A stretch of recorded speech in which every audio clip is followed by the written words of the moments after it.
Luis, encantado de recibirte en este programa. Se llama Reto Siglo XXI. Muchas gracias. No, hay muchos retos. Hay muchos retos ahora. En este ciclo totalmente. Hoy un poco preocupado con las declaraciones del presidente, que no deja de tener razón, ¿verdad? Estamos viviendo momentos complicados con esto de la guerra. Ha aumentado todos los granos básicos, aumentó el acero, aumentó todos los metales. No se ve una solución de corto plazo, ¿verdad? Todo pareciera como que siguen alimentando esa hoguera ahí. Es una tristeza, ¿no?, ver una guerra en este siglo y no hay acuerdos, o sea, no hay una unión ahí. Lo que viene de propiciarse es sentarse a los grandes líderes y ver qué se puede lograr, ¿verdad? Sí. Pero pareciera que también es una lucha económica, ¿verdad? Y tiene costos muy altos para el mundo, ¿verdad? Y con mucho cuidado, porque puede ser también un problema de comida a corto plazo, ¿verdad? Sí. Vos como productor importante de huevos y vos ves donde comienza a aumentar dramáticamente lo básico que es el alimento y los precios tampoco pueden llevar esa no podés pasarlo al consumidor. No aguanta, o sea, lo que estaba pasando, toda esta complicación de que ya venía antes de la guerra, ¿va?, de aumento de costos, de granos, de metales, de combustibles, fletes, problemas de logística que se hacía que fuera la logística fue caro, todo complicado. Los contenedores. Sí. Todavía con la guerra se ha complicado muchísimo más, ¿va?, y ha hecho que los costos todavía aumenten mucho más, y para una serie de productos que Costa Rica es importador neto, ¿va?, de todos estos. Entonces el costo es fuerte: trigo, maíz, soya, todos metales, todos los fertilizantes. Los problemas ahora más graves es que con los problemas de fertilizantes ahora las cosechas futuras van a ser mucho más bajas por menos rendimientos, por no poder, ni siquiera no es no poder pagarlos, es que no hay disponibles, ¿verdad? Entonces ya se está hablando la posibilidad de escasez a nivel mundial de países, comida incluso, ¿verdad? Entonces es aún complicado. En Estados Unidos, que es un gran productor, ¿verdad?, de granos, porque tienen un sector agrícola muy fuerte, ¿verdad?, y además unas condiciones pero esto va a afectar aquí también a nuestros productores de piña, banano, todo lo que es todo lo que exportamos, frescos, todo. Y eso es menos divisas disponibles para pagar importaciones más caras. O sea, entonces, que los términos de intercambio están muy desfavorables hacia el país en un momento en que veníamos recuperándonos de una pandemia que nos golpeó bien duro, pero que veníamos recuperándonos relativamente bien. Y ahora con esto, pues sí nos echa un paso atrás. Y el problema es que el productor siente un aumento de costos importante, quiere trasladárselo de alguna manera al consumidor, porque no le queda otra, pero el consumidor no tiene tampoco disponibilidad, con salarios que no están creciendo, precios de todo que le crece. Al final el consumidor no le alcanza el dinero, deja de consumir, y eso entonces hace que las ventas de las empresas decrezcan y no se le pueda trasladar todo al consumidor. Al final nos toca a todos, obviamente a nivel de consumidores, que con un flujo de caja mucho más apretado tienen que ver cómo ajustan. A nivel de empresas, productores también tienen que ver cómo ajustan, porque no pueden trasladarlo todo al consumidor, y todos tenemos que ajustarnos, ¿verdad? No, y es muy serio, porque ahora analizando lo que está pasando en el ICE, por el endeudamiento que tiene en dólares en gran parte, ¿verdad?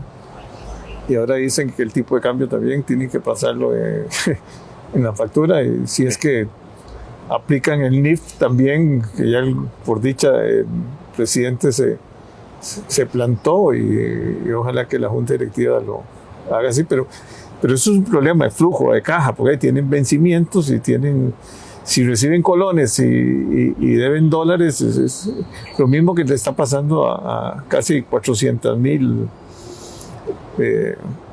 personas o digamos grupos familiares que están endeudados en dólares y debiendo y ganando en colones. Entonces, es un sándwich complicado. Sí, sí. Sí, porque tiene que pagar más caro por lo que consumen y además por lo que deben. También se les aumenta el servicio de la deuda con un tipo de cambio que se ha devaluado ya desde el año pasado más de un 15%. Es complicado para la gente, entonces tienen que hacer ajustes. ¿De dónde? No hay mucho espacio tampoco. Y pareciera que la disponibilidad de divisas, salvo que se apruebe a corto plazo en el Congreso los préstamos que hay ahí pendientes con el Banco Interamericano, con la Banco Mundial, BESIE, Alianza Francesa, todos están pendientes ahí. Y el CAF. Y si no lo hacen rápido, el Congreso es un problema se están bajando las reservas en el Banco Central, como conversábamos, es un problema de flujo de cajas. Sí. Ya no hay mucho donde... Y es que, a ver, yo creo que hay que ver que el Banco Central bajo Rodrigo Cubero, de alguna manera, cuando vio que el tipo cambio empezó a subir porque empezaban a subir los precios de materias primas, porque no estaba entrando suficientes divisas por el tema mismo del endeudamiento del gobierno, una situación en la cual estaban con alguna incertidumbre por la situación de la pandemia y todo eso. Sí, bueno, no habíamos firmado con el fondo tampoco. No se había firmado toda esa incertidumbre.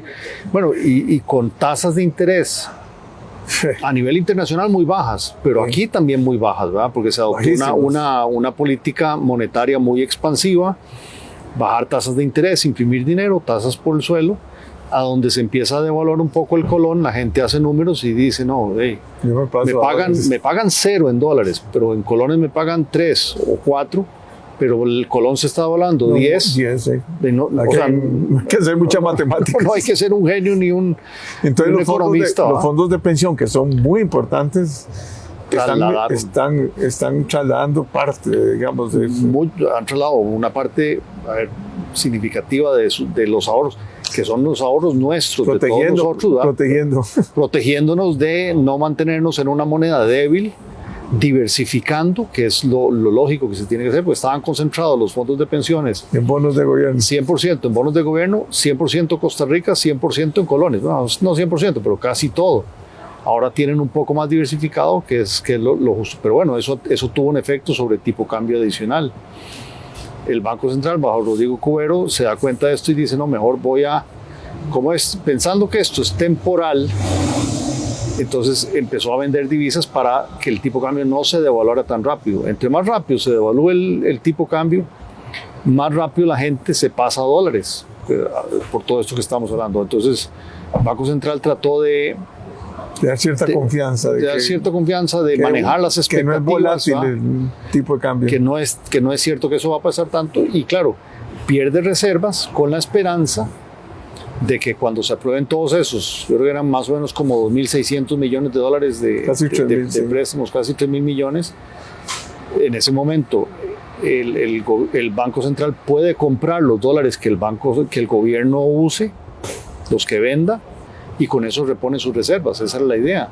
Lo que pasa es que llevó el nivel de reservas a un mínimo que incluso según los estudios mismos del Banco Central habían determinado que ese era el nivel mínimo riesgoso mínimo de reserva, para tener de reservas satisfactorias para poder enfrentar cualquier circunstancia negativa.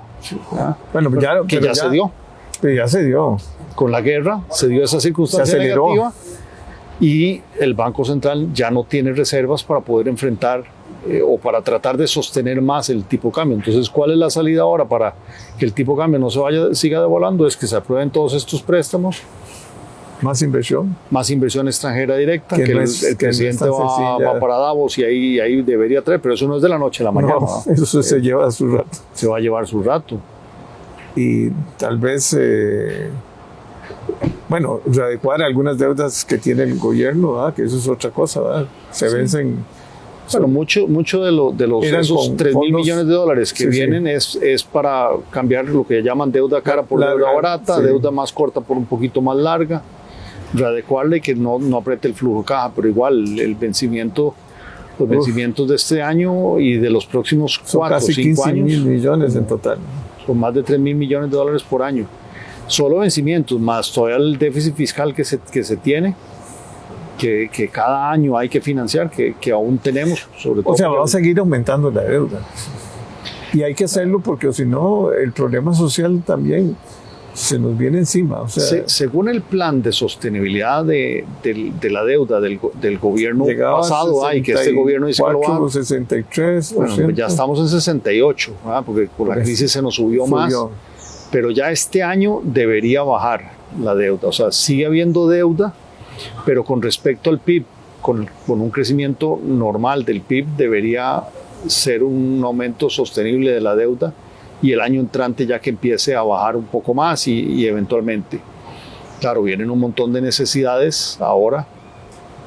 Hay que ver primero los posibles subsidios que se planteen para paliar el efecto negativo sobre el ingreso disponible de las personas, ¿verdad? Ya el gobierno anunció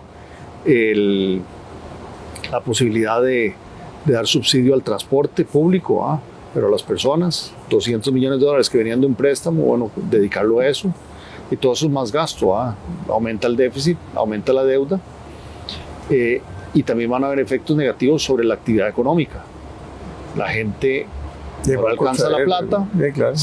se contrae su gasto, la gasolina está cara, no salen a pasear, no van a tantos lugares, no salen a comer afuera, qué sé yo, todo eso es menos actividad Los centros económica. Comerciales se van a sentir, o sea, en el comercio va a afectarse. Y eso al final es menos recaudación de impuestos para el gobierno.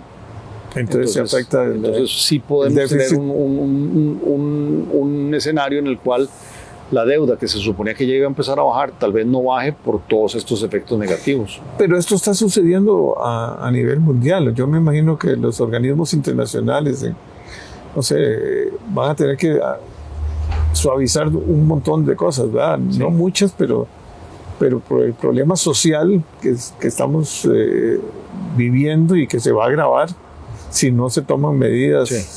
Porque los transportistas, sí, hay que echarle diésel.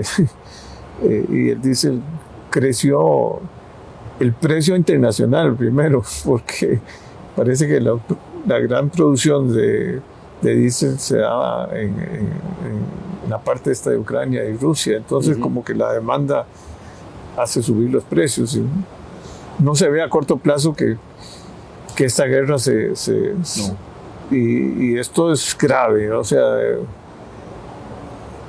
y no solo en los términos de intercambio, o sea, bueno, y lo otro es que no podemos relajar la regla fiscal, ¿verdad? Sí. Porque ya hoy la Contraloría dicen hay 22 instituciones que ya rompieron ahí los límites, ¿verdad? Era un 4% que podía subir. 4 y algo, y para este año creo que es menos todavía el crecimiento. Sí, porque va ligado, o sea, se endurece la regla fiscal por haber pasado ya del 60% de deuda del PIB, ¿verdad? Y sí, al final, o sea, con esto la regla hay dos cosas. Una, la situación todavía no está para tirar campanas al vuelo, como decir, bueno, vamos a dejar que sigan gastando lo que sea. Obviamente hay necesidades sociales que hay que ver cómo se manejan, pero también y en estos días que han habido varias instituciones que se han querido salir de la regla fiscal. El presidente por lo menos se ha puesto mano dura. Se ha puesto mano dura porque yo creo que sabe que si suelta uno, se le van todos. Y hay muchas cosas a lo interno de las instituciones que se podrían hacer, que no se han hecho, de revisión de gastos para cumplir con la regla fiscal sin tener que afectar programas. Bueno, y eso, pero bueno, algo se está haciendo, pero hay que acelerar. Ahora todo esto está acelerando, va a tener que acelerar todos los cambios si queremos que se reactive. Aunque este año no lo veo reactivándose la economía, ¿no? No. O sea, se estaba hablando de un 3,5%, pero una reactivación es hablar de un 5, un 6%, y eso está muy complicado para poder hacer eso. Y yo creo que con los efectos ahora de todo esto de la guerra, probablemente crezcamos hasta menos de ese 3,5%. O sea, que sí se necesitan hacer cosas diferentes y otra vez, el tema de gastar más en las instituciones públicas, gastar por gastar, no necesariamente, o sea, no se va a traducir en mayor bienestar para la gente, ¿va? Ayudas muy puntuales, que si el transporte público, que si comida, tal vez, lo que los comedores escolares, cosas muy puntuales pueden resultar beneficiosos. Pero decir que el gobierno se suelte la válvula y que gaste lo que sea, eso no se va a traducir en más bienestar para la gente. Ni se trata un poco de bajar. Diogo Galas dice, bueno, bajemos 100 colones, quitemos los impuestos, sí, pero abren otro hueco fiscal, ¿verdad? Sí, hay que acabar con esa mentalidad de gasto tan espantoso que tenemos y que creemos que con gasto público vamos a arreglar el problema social y el problema, es todo lo contrario. Lo que ha hecho es cada vez se agranda más las brechas, ¿verdad? Pero ahí al decir, por un lado, lo que este gobierno ha dicho, no va a hacer más impuestos, y por otro lado va a mantener la regla fiscal, pues mantiene, digamos, presionado a todas las instituciones a que tienen que buscar ahorros en algún otro lado. En algún lado tienen que buscar ahorros. Ojalá que no sea inversión, porque entonces... Sí, es lo que usualmente ¿qué es lo que hacen, verdad? Lo primero que se va es la inversión, que no debería ser, porque entonces después el potencial hacia adelante se detiene, ¿va? Bueno, podría ser que se haga con un endeudamiento... Sí, pero es que la regla fiscal al final incluye todo. También incluye entonces, incluye inversión, incluye todo. Entonces, claro, al verse forzados, lo más fácil usualmente es recortar la inversión. Pero ahí es donde está la presión que puede ejercer el presidente de la República, que creo que conoce bien de ese tema, ver cómo lo maneja para que los presupuestos no se vean afectados, los presupuestos de inversión no se vean tan afectados. Igual, yo creo que sí se van a afectar, porque es muy difícil no recortarlo. Pero hay espacio en otros lados, ¿verdad? Igual ahora los salarios de empleados públicos están congelados. Eso ayuda mucho a cumplir la regla fiscal. Pero en una situación... Es que si están perdiendo... inflación del 7%, el costo de vida les aumenta mucho. Entonces la presión va a venir por ese lado. Sí, ya escuchaba a uno de los diputados hablando de ese tema y sí, va a venir por ese lado la presión. Porque si se baja el 6, digamos, no sé... Pensemos en las pensiones también, las pensiones, no las de lujo, pero las pensiones normales. Las básicas. Y van a sufrir, porque no es lo mismo, el poder adquisitivo baja. O sea, uno es más pobre ya en este momento, ¿verdad? Sí. En un 6, un 7%, ¿verdad? Y lo curioso es que es el mundo entero que se está empobreciendo. Porque los mismos norteamericanos, con una de las economías más grandes del mundo, ya está sufriendo seriamente, ¿verdad? Además, están enojados porque está ayudando muy espléndidos, digamos, con Ucrania y alimentando esa guerra tan loca, ¿verdad? Y bueno, porque hay que defender a los europeos, pero aquí... de lo que hay que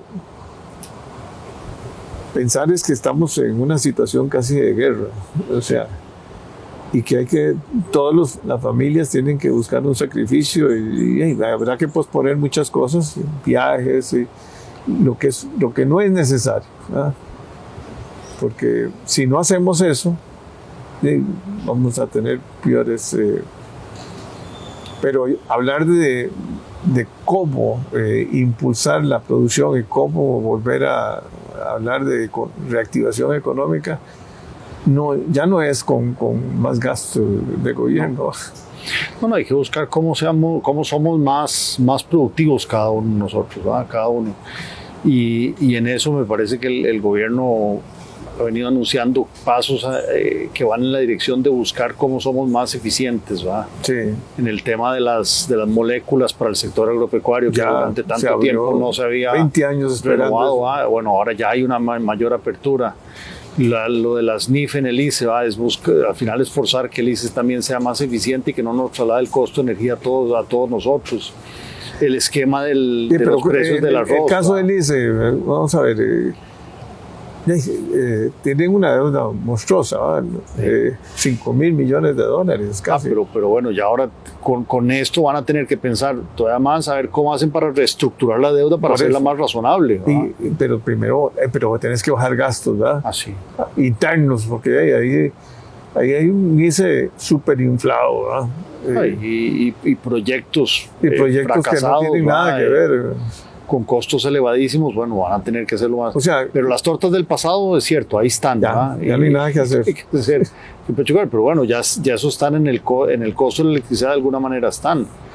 Ahora yo lo que entiendo es que muchas de las deudas del ICE fueron mal estructuradas y estamos pagando los consumidores todo en el corto plazo cuando hay deudas que se pueden estructurar a más largo plazo. Entonces, bueno, ahí hay cambios que se pueden hacer. Pero otra vez es forzar al ICE a que se vea de si le va a generar un problema de flujo caja, pero al estar más apretado el flujo caja, o sea, desgraciadamente el ser humano es así, cuando se ve contra la pared es cuando reacciona de la mejor manera.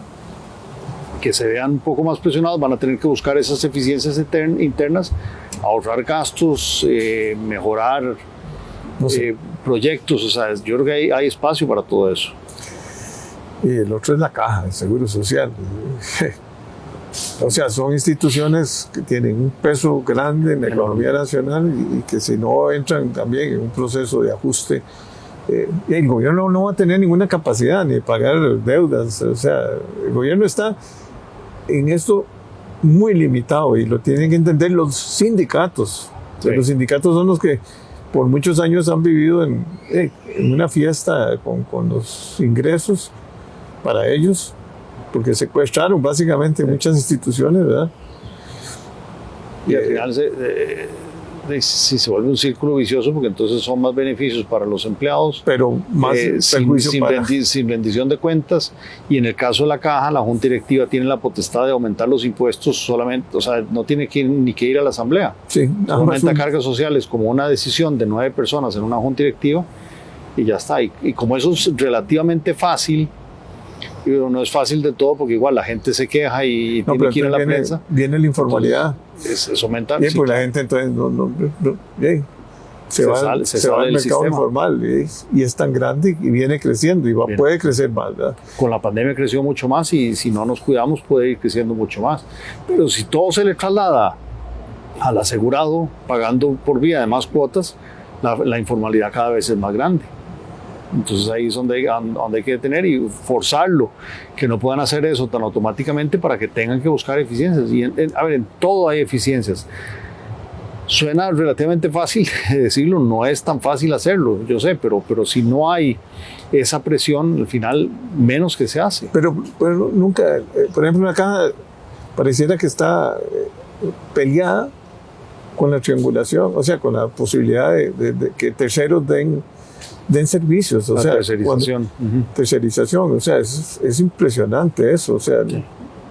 Yo he visto lo de las cooperativas, la misma bíblica tiene algunos servicios ahí, y nos hemos quedado, y la Unive sí tenía.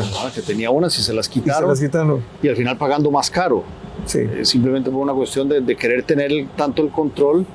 Cuando la caja desde su fundación fue creada precisamente como una caja, es distribuir y contrata. Que son otros los que operan, exacto. Claro.